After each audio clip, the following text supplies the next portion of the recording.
That sound you're hearing? That's the unmistakable symphony of Formula One power, a sound that's evolved dramatically over the decades. I'm absolutely stoked to take you on this journey through the beating hearts of the fastest racing machines on the planet. Let's kick things off where it all began.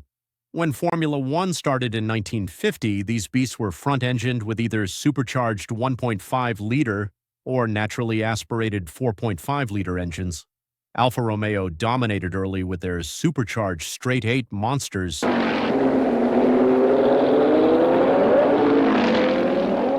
And man, the sound these things made was absolutely primal.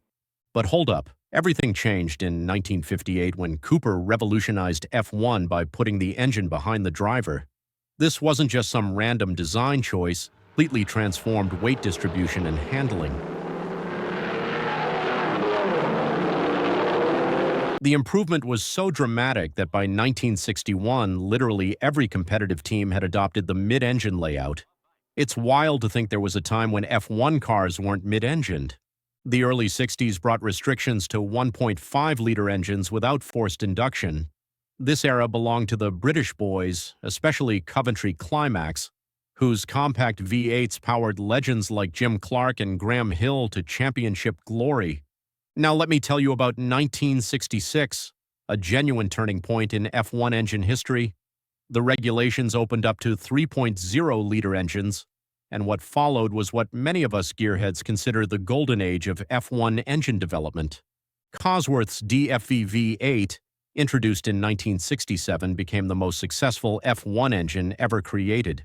Get this, from 1968 to 1982, an incredible 155 Grand Prix victories came from cars powered by the DFV. What made it revolutionary wasn't just its performance, but the fact that it was the first successful customer engine. Teams could simply buy this powerhouse rather than spending millions developing their own. But Ferrari, being Ferrari, had other ideas. They stuck with their gorgeous flat 12 engines that made ridiculous power while keeping the center of gravity super low. If you've never heard a Ferrari flat 12 at full chat, you're missing out on one of motorsport's greatest sounds.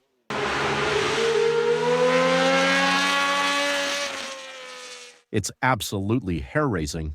Now, while naturally aspirated engines were dominating the sport, Renault was quietly cooking up something that would change F1 forever: turbocharging.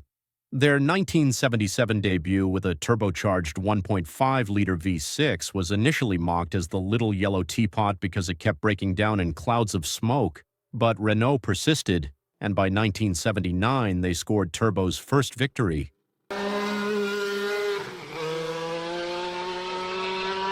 What followed was insane. By the early 80s, these turbo engines were producing over 1,000 horsepower, and in qualifying trim, some were rumored to reach a mind-blowing 1,400 horsepower.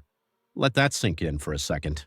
These are still the most powerful F1 cars ever built, a record that stands to this day. The 1986 season saw the peak of turbo madness.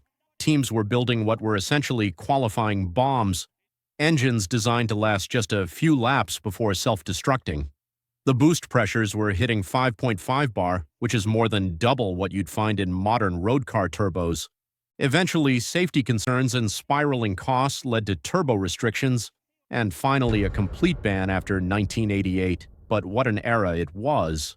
The 90s brought us back to naturally aspirated engines, and this period gave us some of the most spine-tingling sounds in motorsport history. We had Ferrari and Honda with their glorious V12s, Renault with their screaming V10s, and Ford Cosworth with V8s. I need to pause here and ask, is there any better sound in racing than a 1990s Ferrari V12 at 17,000 RPM? I genuinely get goosebumps every time I hear archive footage.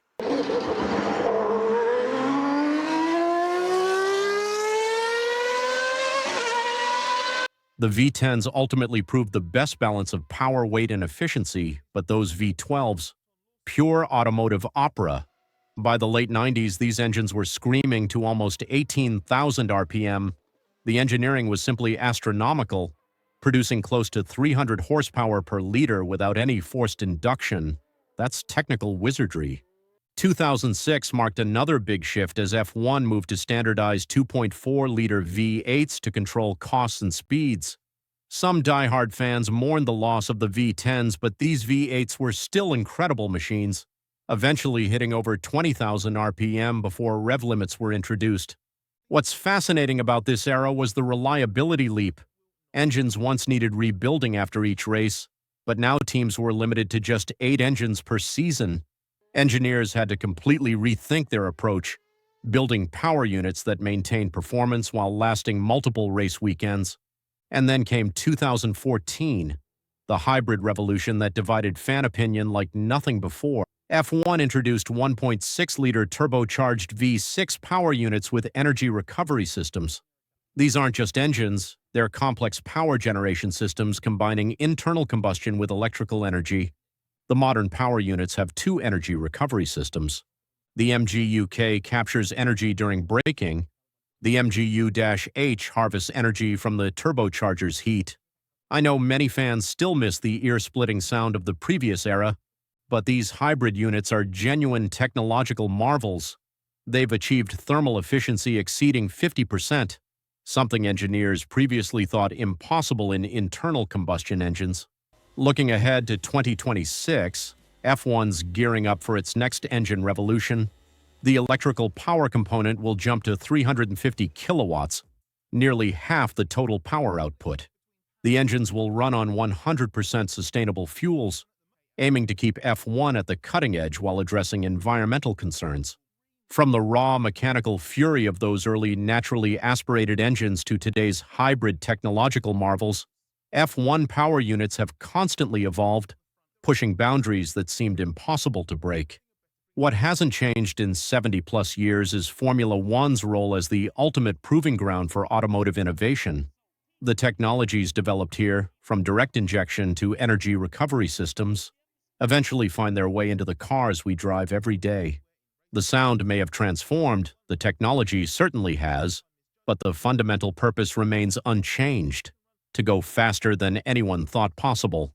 If you enjoyed this F1 engine deep dive, smash that like button and let me know in the comments which era produced your favorite F1 engine sound. And don't forget to subscribe for more F1 tech breakdowns coming your way soon.